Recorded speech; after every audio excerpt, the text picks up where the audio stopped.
Students, कल मैंने आपको पढ़ाया था ना कि उत्पादन फलन कितने प्रकार के होते हैं। एक तो अल्पकालीन उत्पादन फलन, दूसरा कौन सा है आपका दीर्घकालीन उत्पादन फलन। तो दीर्घकालीन उत्पादन फलन में अपन ने क्या पढ़ा था, स्थिर अनुपातों का नियम यानी पैमाने के नियम, पैमाने के प्रतिफल। पैमाने के प्रतिफल में आपको बताया था मैंने वर्धमान, समता, पैमाने के समता नियम, पैमाने के ह्रासमान नियम। और पैमाने के नियम जैसे यहाँ पर लिखा हुआ है ना, पैमाने के प्रतिफल दीर्घकाल में लागू होते हैं, ठीक है ना। लेकिन अल्पकालीन उत्पादन फलन यानी परिवर्तनशील अनुपातों के नियम, परिवर्तनशील अनुपातों का नियम कब लागू होता है, अल्पकाल में। और अल्पकाल की समयावधि मैंने क्या बताई है, बहुत कम यानी 1 वर्ष की बताई थी। और उसमें मैंने बताया था एक साधन, कौन सा, श्रम। श्रम कैसा होता है, परिवर्तनशील। बाकी के साधन कैसे होते हैं, स्थिर होते हैं, ठीक है ना। और जबकि दीर्घकाल में सभी साधन क्या बताए थे, परिवर्तनशील, श्रम, भूमि, पूंजी। तो दीर्घकाल में सभी साधनों में परिवर्तन किया जा सकता है, जबकि अल्पकाल में केवल एक साधन यानी श्रम में ही परिवर्तन किया जाता है। तो अल्पकाल का आशय वह समय की अवधि है जिसमें उत्पादन में वृद्धि केवल परिवर्तनशील साधन यानी श्रम के द्वारा ही की जा सकती है। अल्पकाल में उत्पादन में परिवर्तन की प्रक्रिया का वर्णन अल्पकालीन उत्पादन सिद्धांत कहलाता है, जिसके अलग अलग नाम है। अब इस वाले टॉपिक में मैं आपको सिर्फ ये बताऊंगी कि किसने क्या नाम दिया है अल्पकालीन उत्पादन फलन का, ठीक है ना। तो घटता हुआ सीमांत उत्पादन या साधनों के परिवर्तन अनुपातों के नियम, अनुपातों के प्रतिफल के नियम। अल्पकाल में उत्पादन के परिवर्तन की स्थिति में अर्थशास्त्र में केवल परिवर्तन की स्थिति में अर्थशास्त्र को अलग अलग नामों से जाना जाता है, विभिन्न नामों से, यानी घटता हुआ सीमांत उत्पादन नियम तथा साधनों के परिवर्तनशील अनुपातों के नियम का शब्द का प्रयोग किया। यानी घटता हुआ सीमांत उत्पादन, 1 नंबर का क्वेश्चन है ये वाला, कॉपी में भी मेरा लिखा हुआ है। घटता हुआ सीमांत उत्पादन नियम शब्द का प्रयोग सर्वप्रथम किसने किया, फ्रांसीसी अर्थशास्त्री टुरगोट ने। और यदि मैं कहूँ कृषि के संबंध में, तो माल्थस डेविड रिकार्डो ने जिसे सिद्धांतों में प्रयोग किया है, मार्शल ने ही कृषि के संदर्भ में घटता हुआ सीमांत उत्पाद शब्द का प्रयोग किया है। घटता हुआ सीमांत शब्द नियम वर्ड आएगा, उत्पादन नियम का प्रयोग किसने किया, अर्थशास्त्री टुरगोट ने। और मार्शल ने किस में किया, कृषि के संदर्भ में घटता हुआ सीमांत उत्पादन नियम, ठीक है ना। श्रीमती जॉन रॉबिन्सन ने भी इसी शब्द का प्रयोग करते हुए उत्पादन के साधनों के बीच पूर्ण स्थानापन्नता को इसका कारण बताया। बाद में स्टेगलर, बेनहम, वर्तमान अर्थशास्त्र में पिडियक व रोबिनफील्ड ने की नया नाम एक सीमा के बाद, ये वाली लाइन भी आपको याद रखनी है कि एक सीमा के बाद घटता हुआ सीमांत उत्पादन बताया है। रिचर्ड जी लिपलेवा के ए क्रिस्टल ने थोड़ी सावधानीपूर्वक इन शब्दों का प्रयोग किया। ये वाली लाइन भी आपको याद रखनी है। पॉल ए सैमुअल्सन ने इसका क्या नाम दिया, एक बिंदु के बाद, ठीक है ना। 2-3 बातें मैंने बताई, टुरगोट वाली बात याद रखनी है, मार्शल का रिकॉर्ड याद रखना है, आपको रॉबिन्सन का याद रखना है, और आपको पॉल ए सैमुअल्सन का एक बिंदु के बाद घटता हुआ सीमांत उत्पादन शब्द का प्रयोग। यानी एक बिंदु आ जाती है, अपने श्रम की इकाइयों को बढ़ाते जाएंगे, लेकिन एक बिंदु ऐसी आएगी कि उसके बाद बढ़ाने पर उत्पादन बढ़ने के स्तर पर क्या होगा, घटना चालू हो जाएगा, ठीक है ना। के.ई. बोल्डिंग ने इस नियम को अंततः घटती हुई सीमांत भौतिक उत्पादन का नियम दिया है। अर्थशास्त्री गोल्ड व लेजर ने घटता हुआ सीमांत उत्पादन को आंकड़ों पर आधारित बताया। एन.सी. रे ने ह्रासमान सीमांत उत्पादन नियम को निगमन तर्क से संबंधित किया है। ह्रासमान सीमांत उत्पादन के स्थान पर एम पोबर ने उत्पादन के साधनों की विभाजकता व परिवर्तनशील अनुपातों का नियम, परिवर्तनशील अनुपातों का नियम, ये वाली लाइन आपको याद रखनी है। परिवर्तनशील अनुपातों का नियम का प्रयोग के संबंध में विरोधाभास का उल्लेख सर्वप्रथम किसने किया था, विरोधाभास, ठीक है ना। और जहाँ पर शब्द क्या लिया गया है, परिवर्तनशील अनुपातों का नियम, ठीक है। तो सर्वप्रथम किसने किया, 1947 में किसने किया, एच चैम्बरलिन ने। अल्पकाल में उत्पादन के परिवर्तन की स्थिति को उत्पादन के साधनों के परिवर्तनशील अनुपातों के प्रतिफल के नियम बताया है। एच चैम्बरलिन ने स्पष्ट किया कि उत्पादन के साधनों की पूर्ण विभाजकता तथा साधनों के अनुपात के परिवर्तन अल्पकाल में उत्पादन में परिवर्तन प्रमुख निर्धारक रहे हैं, ठीक है। फिर यहाँ पर आपको एक लाइन ये भी याद रखनी है, आपको परिवर्तनशील अनुपातों के नियम को अपन किस नाम से जानते हैं, ठीक है ना, यानी कि घटता हुआ सीमांत उत्पादन नियम। अल्पकाल में जब एक साधन की मात्रा को स्थिर रखकर दूसरे अन्य साधन की मात्रा परिवर्तन करने पर साधनों के अनुपातों में परिवर्तनशील अनुपात का नियम पता लगता है। मतलब मैं आपको बताती हूँ, भूमि कैसी है आपकी, स्थिर है। भूमि वही है, 5 हेक्टेयर की भूमि है। श्रम के घंटे, यानी मैंने बताया था आपको, श्रम में ही आपको क्या करना है, परिवर्तन किया करना है, 1 2 3 4 5 6 7 8 9 10 जो भी आपको करना है, और श्रम के द्वारा ही उत्पादन करना है। यानी एक श्रमिक कितनी वस्तु का उत्पादन कर रहा है, 2 का।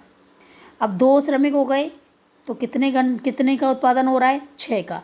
यानी दूसरे ने कितना का उत्पादन किया है, 4 का, अधिक किया है ना।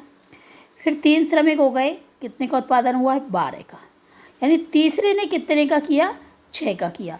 ये तीन ने तो 12 किया है, लेकिन तीसरे ने कितने का किया, 6 का। कैसे पता लगा, 12 में से 6 को घटाया, 6 आया।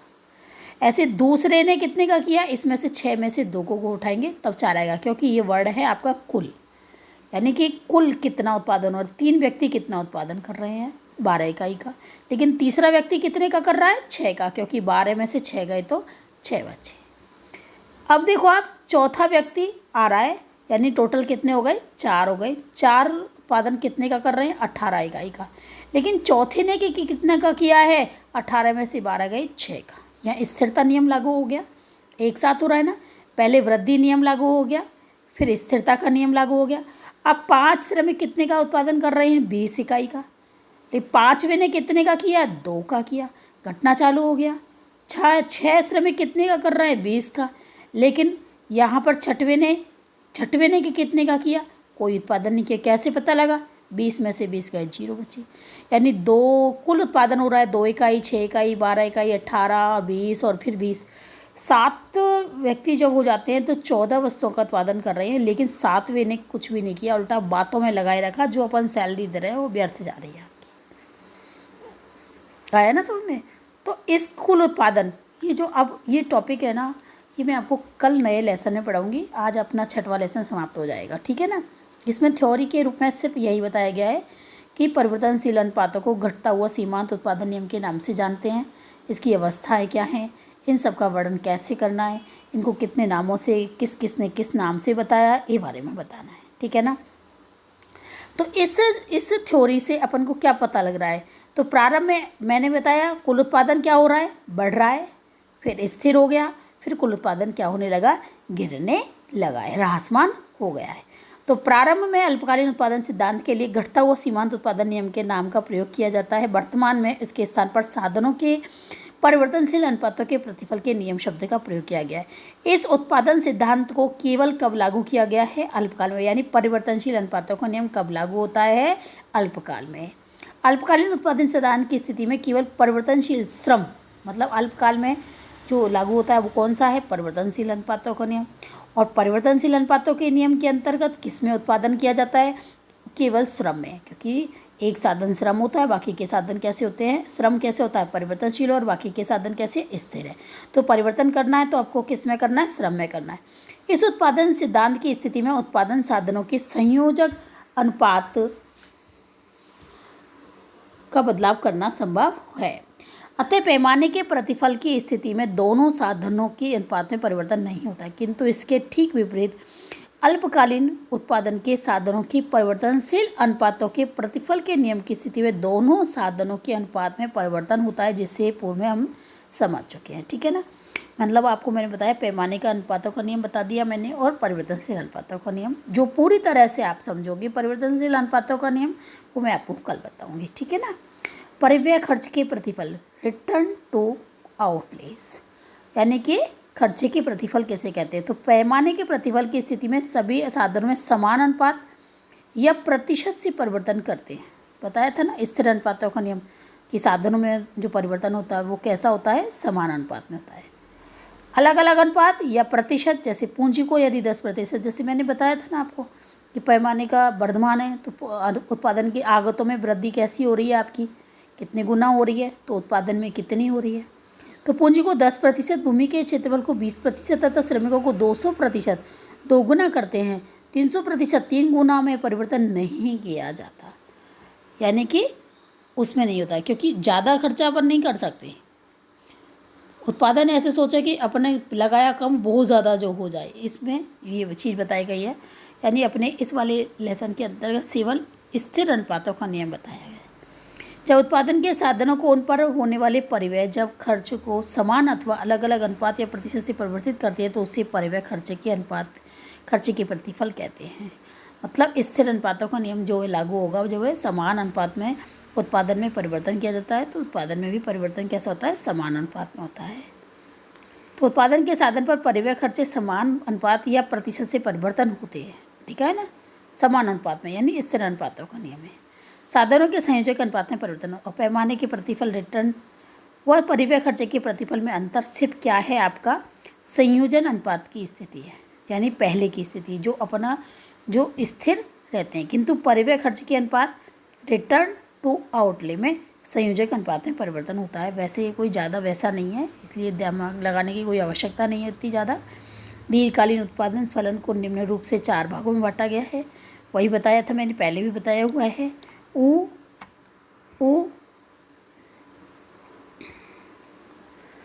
का मतलब उत्पादन, फलन, स्र, पु, भू, त, सा, यानी कि सभी कैसे हैं आपके परिवर्तनशील है, ठीक है ना, सभी कैसे हैं आपके परिवर्तनशील साधन है। और परिवर्तनशील साधन कब होते हैं, दीर्घकाल में। तो दीर्घकालीन उत्पादन फलन को निम्न रूप से भी दिखाया जाता है, अर्थात उत्पादन साधनों के ऊपर एक सिरे रेखा नहीं होती है, लिख रहा है ना, नहीं होती है, सिरे रेखा नहीं है ना ये। उत्पादन फलन के विभिन्न प्रकार के, अब देखो अर्थशास्त्र में भिन्न भिन्न प्रकार के उत्पादन फलन के बारे में वर्णन किया है। पॉइंट्स नाम याद रख लेना, आपकी बुक में नाम ही दे रखे हैं। कौन कौन सी हैं उत्पादन फलन के प्रकार, रेखीय समरूप, कॉव डगलस, अदा प्रदा प्रकार, और ये आपका प्रक्रिया विश्लेषण, स्थिर प्रतिस्थापन की लोच उत्पादन फलन, परिवर्तनशील प्रतिस्थापन की लोच उत्पादन, अतिक्रमी लघु गुणकीय उत्पादन फलन, ठीक है ना, सिर्फ नाम याद रखने हैं आपको। इस प्रकार अल्पकालीन दीर्घकालीन उत्पादन फलन में अंतर किया जाता है। उत्पादन मैंने आपको लिखाया हुआ है, उत्पादन अल्पकालीन मेरी कॉपी का ही याद करना है आपको।